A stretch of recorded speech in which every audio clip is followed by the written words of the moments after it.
okay, because they are too young for it. But if you are training them, there are certain things you expose a child to when you're training the child. And as a parent, father or mother, you have to be really bitter or dealing with a certain level of trauma to make a 5-year-old go carry a boiling pot of water and you say, I'm training you to become a good mother or a good wife. I don't think that makes sense. And anybody around you should call you aside and advise you. Okay. Yes. Now, talking about child labor, I think it's very important for us to, know the laws and all that. So assuming a neighbor sees, the cold labor, using a younger, child go through such, trauma. I would say trauma because, I mean, they do have a lot of impact on the kids. Yes. Is it right for the neighbor to report the other one who is, doing that to the child? That would be the proper thing to do. In a decent, ideal society, that would be the proper thing to do. Confronting that person might not be the best line of action because things might escalate, and get really worse. And it's also sad that we've come to a point where we even consider the propriety of stopping that event or reporting that situation, whether to the elders in the community or to the police or to DOFSU or anything. Because the pre-colonial African society was a more stable society than that. We looked out for one another. And you remember that all-inclusive proverb that says that it takes a village to raise a child. So the mere fact that I am not the father of your child doesn't mean I don't have a responsibility towards that child. So it will be the right thing to do. Now, depending on how you expand the situation, even though some of the times we might not pay attention, we just call people in as witnesses.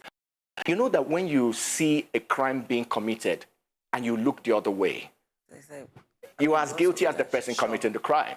And so it is something that people need to learn and know that they have a responsibility toward that child, imagining that could be your child, if the tables had turned. So you need to step up and do something. The intention is not to expose people or to victimize the person that is doing it, but to deter the continuation of such an activity. Okay. Well, I think let me generalize it when it comes to Africa. Yes. Child labor is so common here. Oh, yeah. For instance, a typical African woman will beat up a child for breaking a plate or even a glass. But when you see the Westerners, I mean, they see that to be a learning curve for them.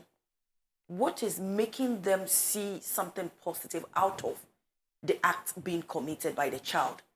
But rather, when it comes to us, we see it to be so wrong. What are some of the differences that we can learn out of that? Okay, not to say that what you have observed is not true, but it might also be a function of how we express it. Okay. Because when you check the crime rate and you look at gender-based violence and child abuse, child molestation, and all of that, it's more in the US than it is in Ghana. Okay. Yes, per records. Okay, maybe because their population is more than ours, but that's the reality. Now, it's a function of whatever it is that the parents are dealing with or going through, or a function of their own upbringing. Okay, most of the times, abused people that do not get healing become abused parents themselves. Or abusive parents, as it were. So I believe that is one of the reasons. The second reason will be poverty. Poverty, because imagine a situation where you have worked so hard to get this very special plate that you use to serve the president if he ever walks into your house. And then this child breaks it and you believe that the child broke it because the child was careless and things like that. You vent all your frustration, all your anger and all of that, but it stems out of poverty. Now that is not to say that children should not be disciplined, but there is a level of discipline commensurate with the age of a child, And if I might take it a bit further, like I said, it's a function of definition. In the US, for instance, okay, when an 8-year-old hawks, because I mean this is summer, so you have them selling lemonades, water, chocolates on the streets. So that's hawking. Okay, but they will look at the child and say that child is being entrepreneurial. Yes? Yeah. But in our society, we say that's child labor. Labor. So it's a function of definition. And they have been able to create the atmosphere that defines their own society by themselves. We are waiting for other people to come and define our society. So are we saying that an 8-year-old Ghanaian child cannot be entrepreneurial, can wake up and say, okay, it's not because my family is suffering, but I think I have this thing and I'm creative enough to put it in the market and make some money out of it? That would not be child labor. But I think, talking about the Western part, willingly, the child will come up with, certain ideas that this is what I want to do. But come to think of it, it's like certain the poverty, and the maltreatment forced us to do certain kinds of work. Okay, well... don't you think that that's the reason why we also see it to be like child labor? Well, on the one hand, necessity is the mother of invention. And every time you think about entrepreneurship, you're talking about problem solving, And there's this university in the US, the University of Maryland. Okay. They do a short course in entrepreneurship. And one of the courses they do, they actually have company executives come in to engage 8-year-old, 9-year-old, 10-year-old children to get ideas for their businesses. And some of them give them multi-million-dollar ideas. Wow. Yes. And so people write, people speak out of their experiences. Most of the company executives, most of the successful business people in the US today, began like these children that we're talking about. So I think what is missing in our situation is the proper regulation, guardianship, and the mentoring that should make sure that, number one, they don't get distracted from school. Okay, of course, not everybody must go to school and things like that. I mean, we're celebrating Bill Gates and Mark Zuckerberg today. Okay, so there's a certain basic level of information or education they require. They get it, but they are properly guided, okay, into becoming whatever it is that they become, and then protect them as well, like those of them that will go into the streets to sell. Make sure that they are adequately protected from whatever hazard that happens on the streets. Okay. When we talk about abuse, like rape, women are mostly, classified to be victims of, such act. Talking about child labor. Yeah. Weighing the difference. Yes. Is it females who are more of, victims or males? The males. Okay, so specifically when it comes to sexual exploitation, the record says, the female, yes, the girl child is more exposed to those challenges, because, they are the ones that are very homely. They are the ones that are able to, gather things together, carry things, move things, and things like that. It's as if there's something in your DNA as women, that helps you. And so to a certain extent, they are more exposed to these things. But then the record of sexual exploitation of the boy child is also rising. It's just that people are not paying attention to it, and the boy child is being exploited both by men and women, and some of the times, because of how society sees the male figure, some of them are not even able to talk about it. But many... We classify to be the strongest one. Absolutely. They are strong. Yes, don't cry, men, don't cry, behave yourself, hold your act together, And so in the process, you'll even notice that girl child education and girl child protection is higher in the society than the boy child. And so because of it, you're getting more battered men, more battered fathers, more battered husbands, and that is also leading, to the breakage, and of the African family units. So yes, when it comes to sexual exploitation, especially, the girl child seems to be, the greater victim. But I think both, the boy and the girl child need that level of protection. Okay. Moving forward, what are the institutions doing towards child labor? Because, it's not ending. At some point you will hear, and some people just conveyed number of, children trying to sell them and all that, taking them to different countries for them to be working. And what are we doing? Okay. So the first, permit me to distinguish human trafficking from human smuggling. Oh, okay. Yes. So, because some of the times when you listen to people, you hear somebody. There was I don't remember the TV station that showed it, but you hear somebody saying something like the children wanted to move from Cote d'Ivoire, from Nigeria to Ghana, and so we carried them. They wanted to come. How? You see, because Out of their comfort zone. out of their comfort zone or out of their own country to come and hustle. Hustle. A 13-year-old tells you, I want to hustle, and you smuggle the child from his country to, because without the permission of their the parents. Okay, some of the times, even though the parents are involved and could have given their, because when you look at human smuggling generally, it's like a business, and the people that you are smuggling are willing participants. They're engaged in it because you move them to that place, they give you some money, and then they can now start pursuing after their lives.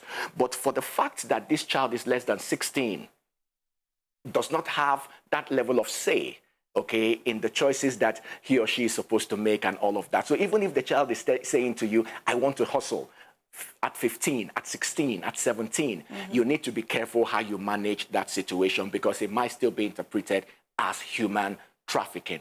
Yes. And so from that point, we look at, what first we must start from and I'm speaking as an observer now, and of course as an African, okay, but the Ministry of Gender, Children and Social Protection is doing a lot of work, okay, in that area, of course, particularly for the children and the women as well. Okay. Yes, but they are pursuing after a lot of awareness creation, and engaging the police as well, to make sure that issues related to child labor, are curbed. And yes, like you said, it continues to seem like it's on the rise, because of this level of poverty that we keep talking about, and the fact that people want a better life. And then you also notice, of course, it's reducing right now, and that is why we must commend the ministry. You remember when you go to major traffic intersections, you see, parents with kids and, from other parts of Africa begging and, trying to raise money. All those things expose children, okay? But the challenge there is with the resources to take care of these people and take care of these things. Because if, for instance, you see a child that is hawking, he or she finishes school and gets into the street. He wants a decent education. He wants access to quality health care. The parents cannot afford it. And so he says, if I can bring in a little more, then maybe my parents will be able to take me to good schools, and then we can have a certain level of comfort in the house. So you pull that child away. The next thing that happens is that child might not be able to go to school any longer. The moment you pull that child out of that situation, you now have to take responsibility for the welfare, the child, the development and the well-being of that child.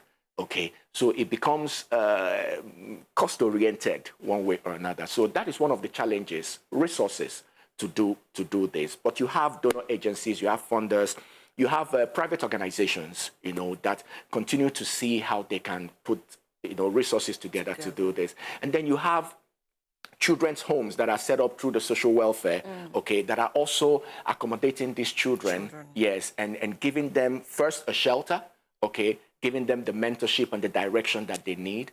And then you have so many people coming in there to provide financial support, food security, and things like that for them. Okay. Yes. I mean, looking at child labor, yes, do we have, specific causes that leads to that? If we do, can we classify early marriages to be one of the factors that leads to, child labor? For instance, a mother might think, or even the parents of, the girl might think, oh, we are poor. Enter into marriage, get your children so that your husband will be responsible for these kids. The lady, I mean, after all, the parents have spoken, so we end up, adhering to them, get married. And it will turn out to be not how their parents are seeing it. One way or the other, the man might end up not being capable of taking care of the kids. It boils down to poverty. Then the kids would then be forced into hawking and all that. Let's go here to hustle. And sometimes the kids themselves, the challenges they'll be going through, unable to feed themselves, parents unable to, provide 3 square meal and all that. Then it will also lead to, robbery. Absolutely. I mean, can we factor that? Yes. In fact, what you've just presented are the things that are capable of leading to child labor, and you are very right. Okay. Of course, then we now have to look at the literacy level and the level of education that people have. Now, you know, our rural areas are still predominantly agrarian. Now, what happens is you have a man that has a vast expanse of land, and you know, you believe that the more people you have, the more able you are to cultivate and, you know, and raise your crops and all that. So how do you do that? You need to get a wife. And when you want to get a wife, you say you want someone that is strong, someone that you know you can control, that will go in there and all of that. And so the best way to do it is get a wife. So you get a wife, and that person is now supposed to participate, you know, in doing that business with you. But that might not be the path that child wanted to go. So when you put a child into early marriage, yes, in that agrarian situation, it might lead to child labor. Okay. Now, there are also situations where the intention of the man or the family, okay, is to, for economic reasons, more or less. So you push this child out, and then you push the children to join them to go and work or bear children so that the business can expand. Okay, so the intention is not their development. The intention is not their well-being. You're not paying attention to how these things will affect them. You're not paying attention to the endangerment and the hazards they might be exposed to. Okay, at the end of the day, making them do all those work, okay, not because you want to discipline, not because you want to develop them, okay, or make them more entrepreneurial, but just you're using them for financial gain. Yes, that will be child labor. Okay. Yes. Can we eliminate child labor? And if we can, what are some of the actions that we can gear towards it? So the elimination of child labor, I wanted to say that the more we develop as a society, maybe child labor. And then I thought about the United States. I thought about the United Kingdom. Child labor is still going on, you know. As I think 2 years ago, 78,000 children were trafficked in the US alone. Wow. Yes. 78,000. Within, or were they bringing them? Yes, so some were brought in from Asia, from Africa, but it's also going on in the US. Within. Yes, within. And some of them, you know, are used for sexual exploitation. Wow. Yes, boys and girls alike. And so that is what you would call a developed society, but they are dealing with those issues. Okay. So you can imagine also, I don't know if development is going to change it, but the mentality of the people, because I mean, the pre-colonial African society was so communal that even when you didn't have, your neighbor will feed your child gladly and make sure that your child still receives that development that is necessary, okay, for his or her future. And so I think that one of the things that we need to do is